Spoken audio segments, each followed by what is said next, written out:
Alright, so right now I'm going to be explaining how To Kill a Mockingbird and its themes, symbolism, and setting connect to the reading that I've done of short stories, poems, and a novel.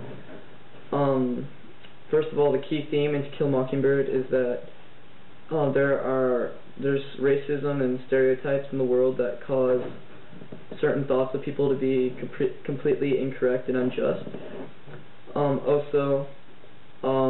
Another key theme, or another big part of the novel, is symbolism, and the main symbol is the mockingbird, in which it represents innocence, and both Tom Robinson and Boo Radley can be examples of these, because Tom Robinson is actually innocent and is a functioning member of society, and he is charged for raping a woman even though it's completely unjust. Also, Boo Radley is a victim because he's actually, he just kind of likes to keep to himself, and he's a very quiet, and there's many unknown things about him. So people judge and make certain stereotypes that cause him to be a feared member of the Southern society. The first connection I can make is the poem that I read. It's called Incident by Courtney Cullen. And I think that this poem kind of shows an overall theme of one small hurtful event on someone can last a lifetime. In this story, there's a young black boy who visits the city of Baltimore, and as he's visiting, he sees a little white boy, and as he smiles to him, the white boy pokes out his tongue and calls him a nigger. And in the end of the poem it states, "I saw the whole of Baltimore from May till December. Of all the things that happened there, that's the one I remember."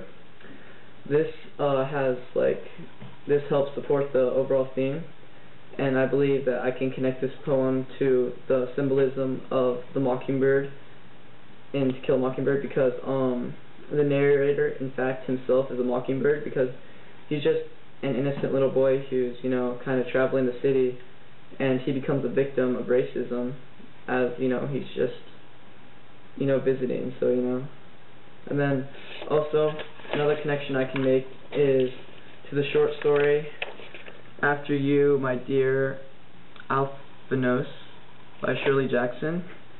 In this story, Miss Wilson, who is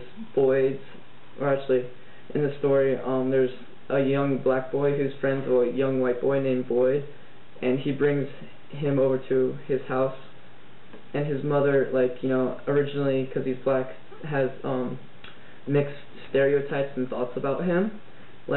She offers to give him clothes, and then the little black boy is like, "Oh, well, I don't really need clothes, I'm fine," because he's actually a very well-functioning member of society, and he's not a lower-class citizen like she assumed.